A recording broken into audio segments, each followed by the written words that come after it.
Karnataka today, the 21-day Karnataka leg will cover 7 districts and 511 kilometers before entering Telangana. A major terror bid was foiled by the armed forces in Jammu and Kashmir. Terrorists who came to disrupt the ongoing Agniveer Army rally in Baramulla district were killed in an encounter. Both the terrorists were linked with Jaish-e-Mohammed. Images of Richa Chadda and Ali Faisal's pre-wedding celebrations from Delhi are out. Remember, the couple is all set to tie the knot on October 4. Ukraine has claimed that a Russian missile attack on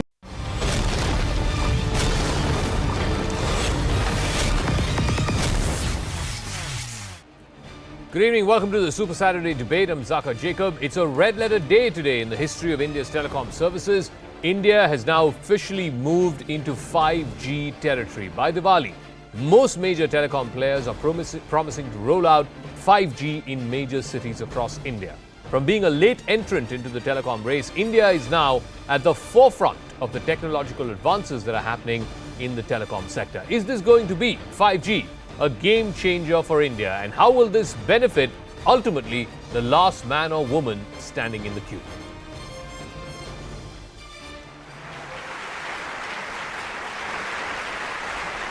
The wait is finally over. India is all set to experience the 5G internet services. Nearly 5 years after India embarked on the road to launching the next generation of mobile telephony, Prime Minister Narendra Modi launched the 5G services in New Delhi.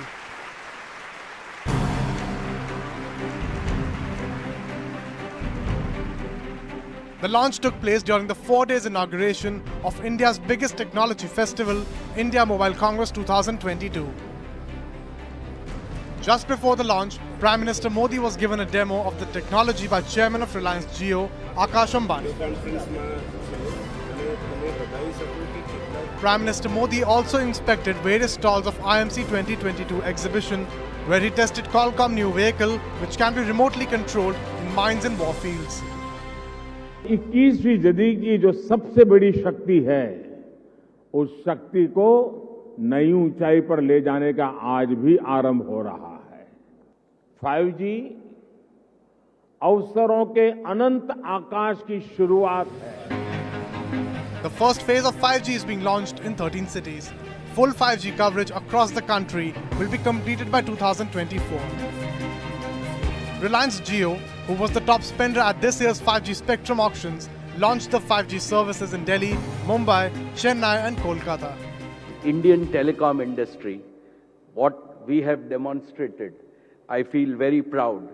And to both COAI and DOT, I can say that we are now ready to take leadership, and the Indian Mobile Congress should now become the Asian Mobile Congress and the Global Mobile Congress. Reliance Jio also plans to take the 5G services pan-India by December 2023. जियो का पूरा plan होएगा कि दिसंबर तक पूरा India cover हो जाएगा। भाग India में अपन देखेंगे कि 5G के अनुसार बहुत सारे नए एप्लीकेशंस आएंगे। India plans to emerge as the lead in 5G technology space. In July, the Government of India auctioned 51,236 megahertz of 5G airwaves and garnered a gross revenue of Rs 1,50,173 crores. The government believes that today's day would be marked in the history of telecom in golden letters. Biggest impact that we will see because of 5G will be in the education sector and the healthcare sector. New services and new models of taking these services to the people will be developed. 5G technology is expected to offer much faster speed than 4G for mobile communication and data transmission. It is believed that 5G rollout will also accelerate adoption of virtual reality technology and Internet of Things. Bureau Report, CNN News 18. All right, so here's what India's 5G plan will look like as far as major telecom service providers are concerned. Let's talk about Reliance Jio. It's going to be launched in the 4 metro cities, that's Delhi, Mumbai, Chennai, Kolkata, in October of 2022 itself. By Diwali, in these 4 major metros, 5G services will be rolled out by Jio. The nationwide rollout from village to village across the length and breadth of this country will happen by December of 2023. Bharti Airtel will be launching in 8 cities in October of 2022. All urban areas will be covered by December of next year. Towns and key rural areas will be covered by March of 2024. So, let me now open this up to our guests who are joining us. This is a critical moment in the telecom services history of India. Tom Varakan, BJP spokesperson, joining us. Arvind Bali is CEO of Telecom Sector Skill Council. Anku Jain is Managing Director of MediaTek India. And Amit Marva is Head of Marketing and Corporate Affairs at Nokia India. Tom, let me start with you. There was a time when India was not a fast mover as far as telecom technology was concerned. There was also a time when, auctions were mired in corruption, charges back and forth. But the way the 5G auction has happened and the limited time period in which the auction concluded and now the rollout of 5G services, it's incredible how much things have changed. Zakha, the winds of change have caught up with India. And I think this is a historic occasion, probably a game changer. Today, Honorable Prime Minister Modi ji inaugurated the Congress and he said what he said. But let me tell you something, Zakha. The average spent on a average spend of 14 GB cost 4,200 earlier. Now it costs 125 to 50. It's come down to the level which I don't think you can blame inflation or anything. This has come down to a level which every common man has a mobile. Yeah. A fisherman in the sea, you have a problem with the floods. The communication is going to change. It is going to be a situation where I don't know where all robotic operations, telemedicine.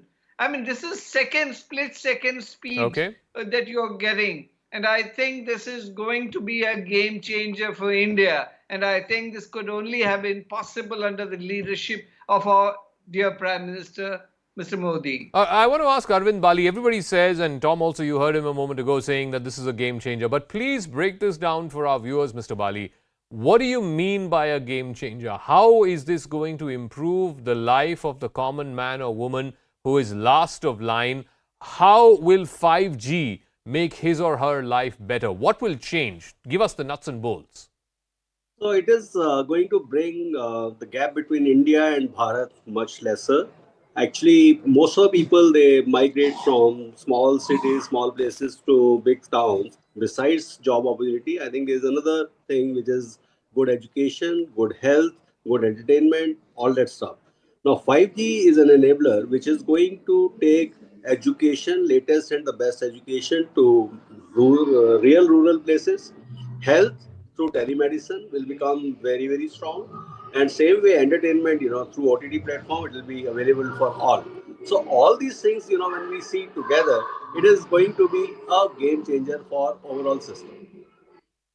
Okay, let me ask Anku Jain. One of the concerns of the industry, and this has been for a while now, is that India, of course, is the cheapest market for telecom services anywhere in the world, both for voice and for data. And while that's great for the consumers, and let's face it, India is still a developing country, it's still a poor country, people are not going to pay a hell of a lot of money for voice and for data services.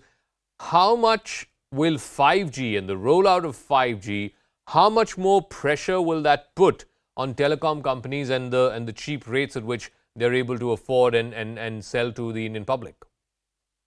Okay, first of all, let me start by congratulating all the people of India. I think today is a momentous occasion.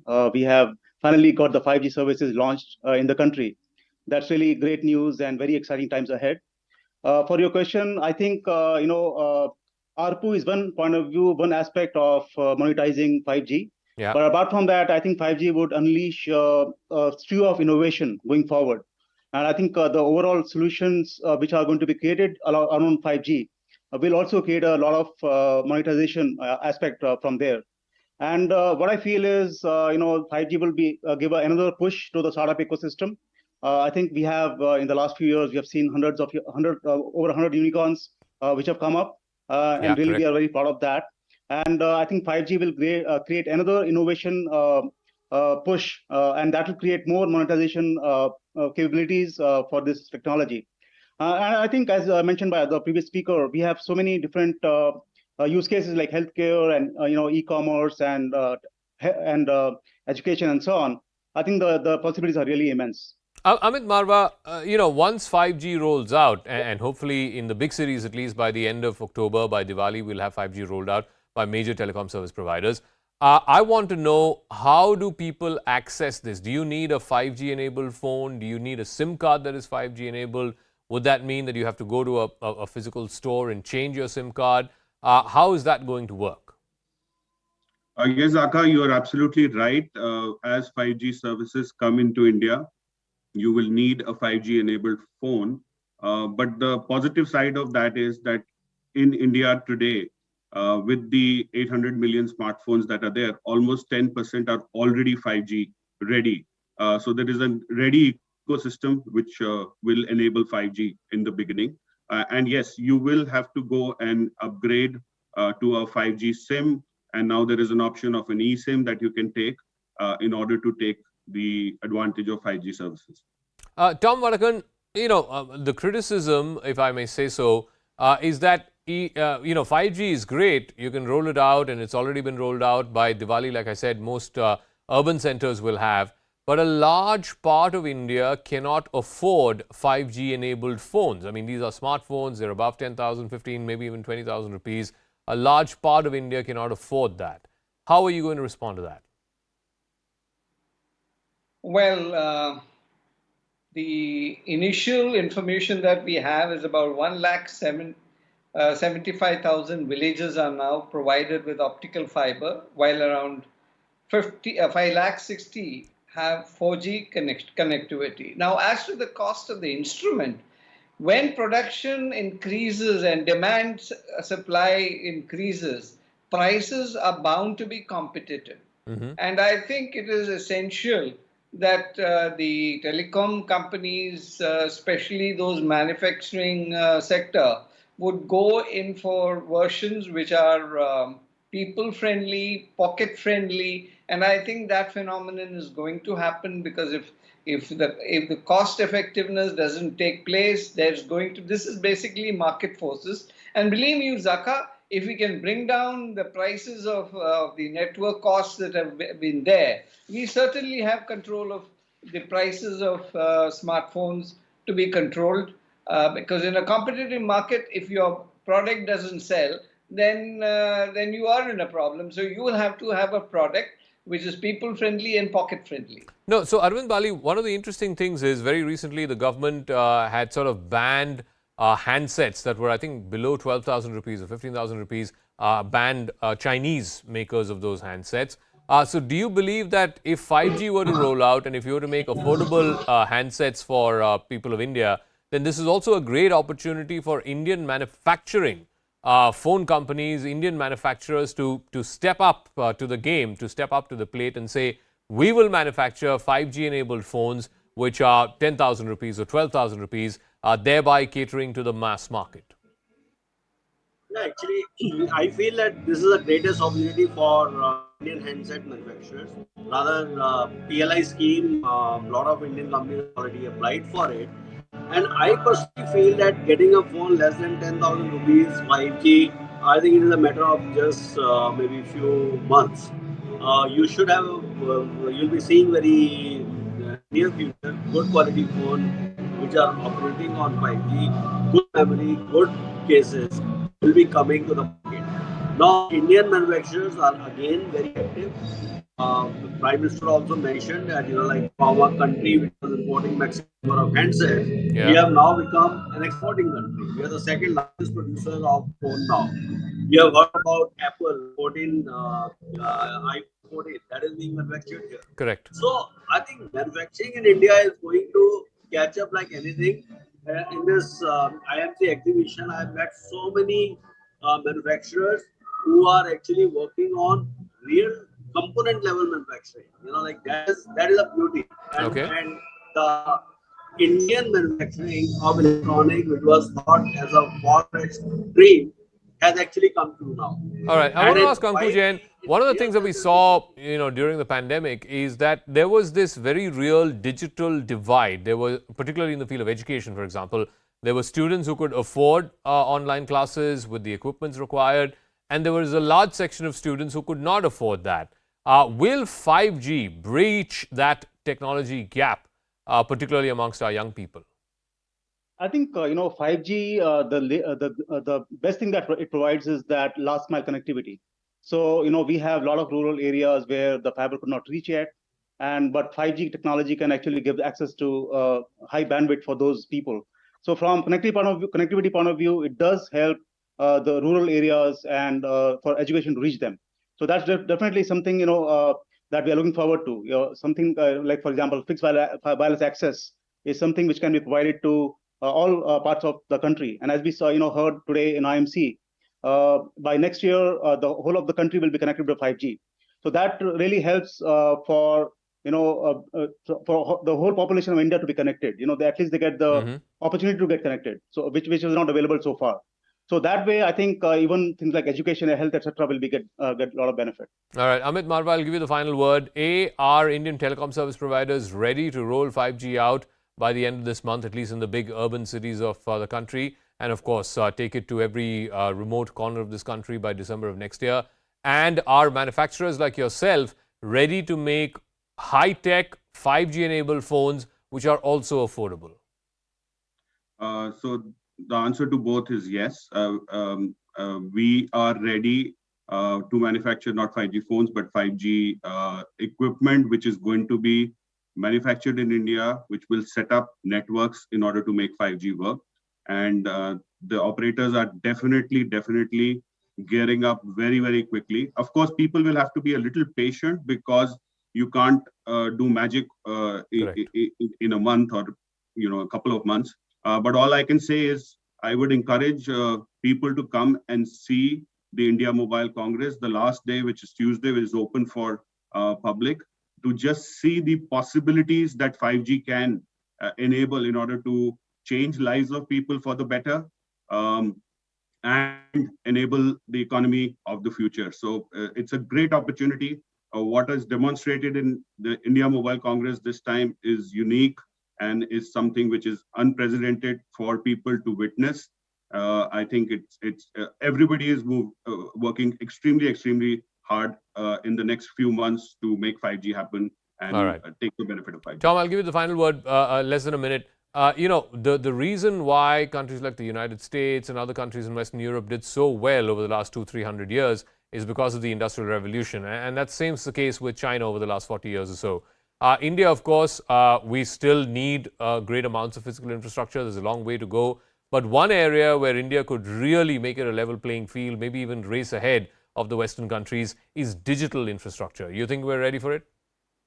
We are ready, and I think the leadership is extremely buoyant about it, and we have the technology to move forward.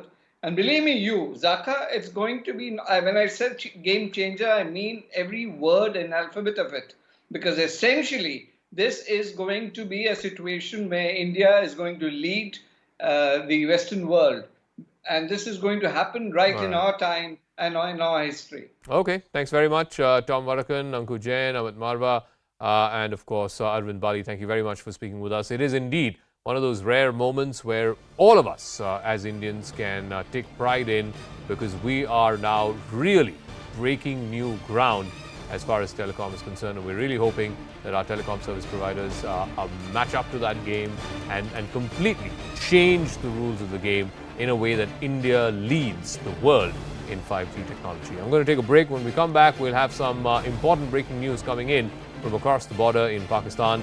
That development right on the other side of the script there.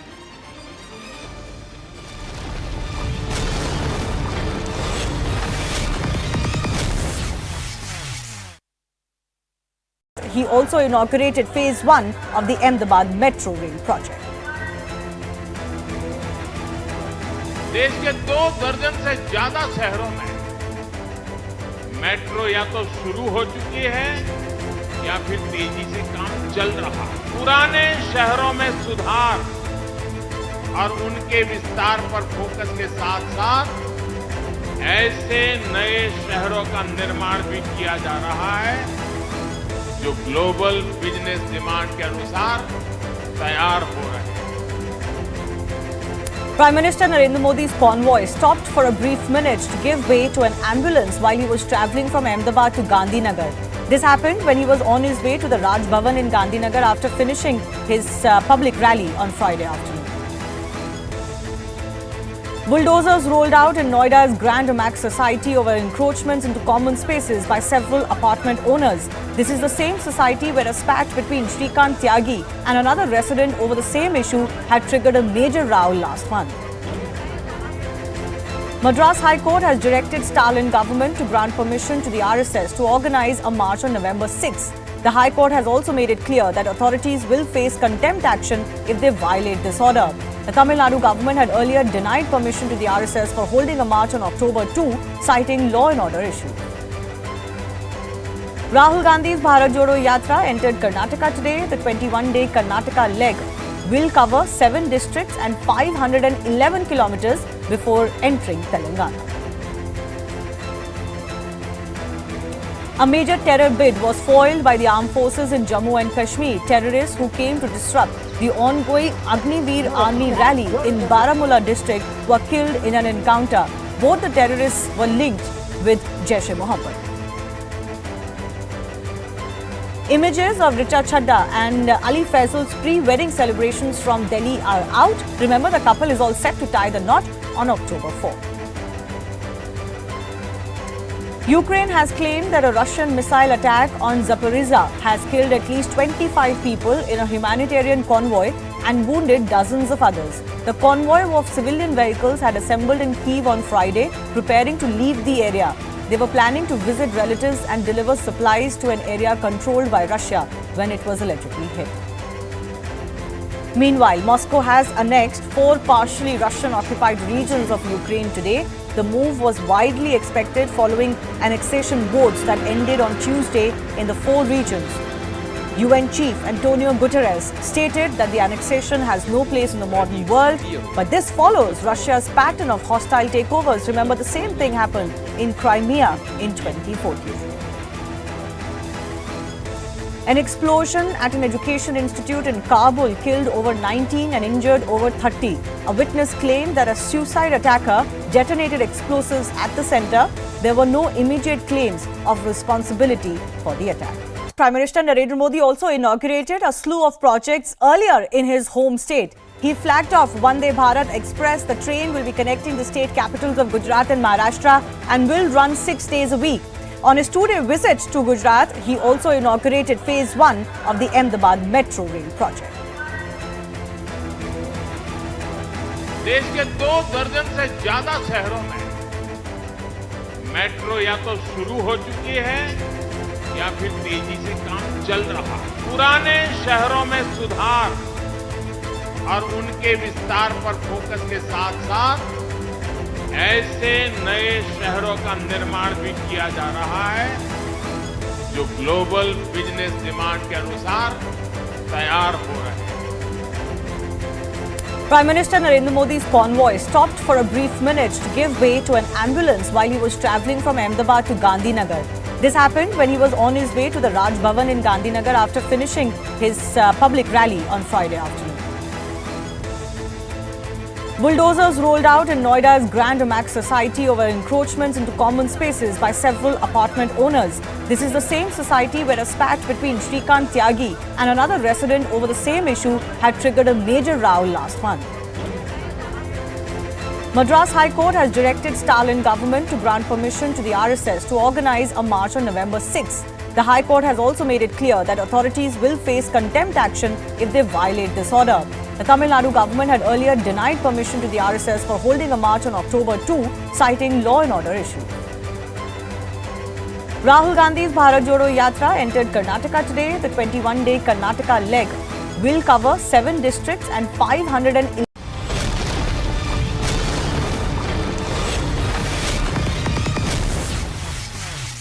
Welcome back. An arrest warrant has been issued against former Prime Minister of Pakistan Imran Khan. The warrant was issued by the Islamabad magistrate Rana Mujahid Rahim for allegedly threatening a woman judge. This happened at a rally in August. Reports suggest that 300 policemen have been dispatched to Imran's Banigala residence. Abhishek has more details on this. Bring us up to speed with what this case is and what is the likelihood of the former Prime Minister being arrested. So, Zaka, this was the case pertaining to 20th August when Imran Khan has threatened the judge, Ms. Chaudhary, on the charges that when the party of Imran Khan will come into power, they will take action against her decisions that had put one of the PTI senior workers behind the bars. Today, he was appearing and filing an affidavit the PTI submitted in the court, and in that contempt case for threatening the additional district judge, the Imran Khan has also said that he will fully follow what he said before the court in last hearing, and added that he's ready to take further action to satisfy the judge. However, there has been this arrest warrant which has been issued against him. There is a long congregation of party workers in where Imran Khan is currently now, and the situation looks a little volatile. We are not sure what action currently will be taken because this the warrant that has been issued is not non-bailable. So probably Imran Khan will be trying to get a bail against the warrant that has been issued in his name. And very quickly, where does this politically place him? He's, of course, lost power a few months ago. There's Shehbaz Sharif now. There's talk about Nawaz Sharif coming back. He's, of course, Imran Khan has been calling for elections. That doesn't seem likely anytime soon. At least the due date is not before 2023. Where does this place him politically? So politically, Imran Khan is giving a very tough fight to the current Prime Minister, Shehbaz Sharif, and his all allies. And we have seen recently how there has been certain audio leaks which has also put the current Sharif government in the tight spot where on the charges of corruption and running the government as a family business.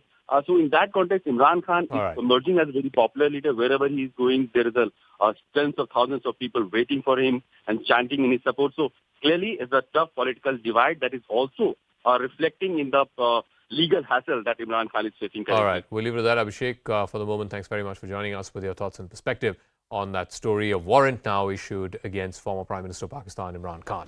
That's a wrap. Thanks very much for your time. Good night.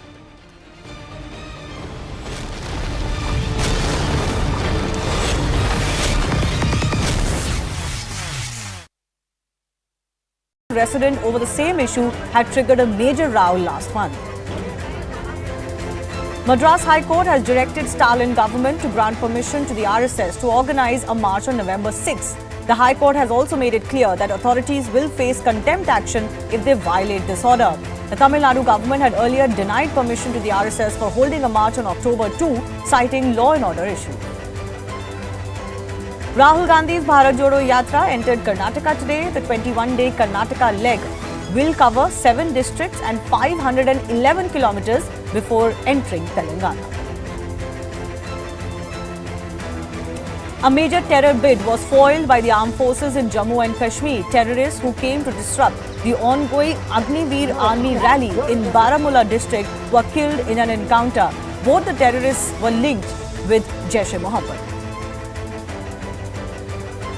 Images of Richa Chadda and Ali Faisal's pre-wedding celebrations from Delhi are out. Remember, the couple is all set to tie the knot on October 4. Ukraine has claimed that a Russian missile attack on Zaporizhzhia has killed at least 25 people in a humanitarian convoy and wounded dozens of others. The convoy of civilian vehicles had assembled in Kyiv on Friday, preparing to leave the area. They were planning to visit relatives and deliver supplies to an area controlled by Russia when it was allegedly hit. Meanwhile, Moscow has annexed 4 partially Russian-occupied regions of Ukraine today. The move was widely expected following annexation votes that ended on Tuesday in the 4 regions. UN Chief Antonio Guterres stated that the annexation has no place in the modern world, but this follows Russia's pattern of hostile takeovers. Remember, the same thing happened in Crimea in 2014. An explosion at an education institute in Kabul killed over 19 and injured over 30. A witness claimed that a suicide attacker detonated explosives at the center. There were no immediate claims of responsibility for the attack. Prime Minister Narendra Modi also inaugurated a slew of projects earlier in his home state. He flagged off Vande Bharat Express. The train will be connecting the state capitals of Gujarat and Maharashtra and will run 6 days a week.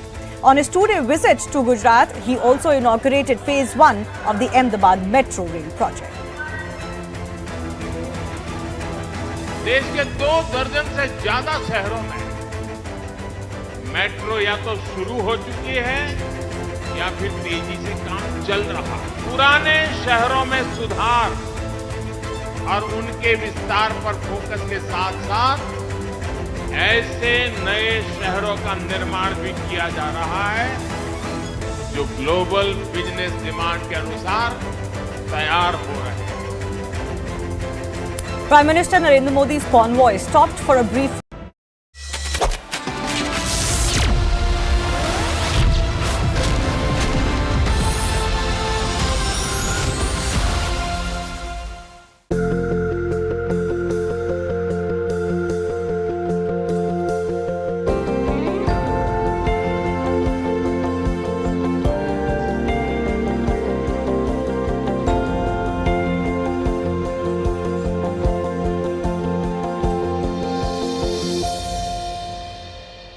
Hello and welcome to Bits to Billions, the unicorn story. We are in conversation with Mayank Kumar, the co-founder and managing director of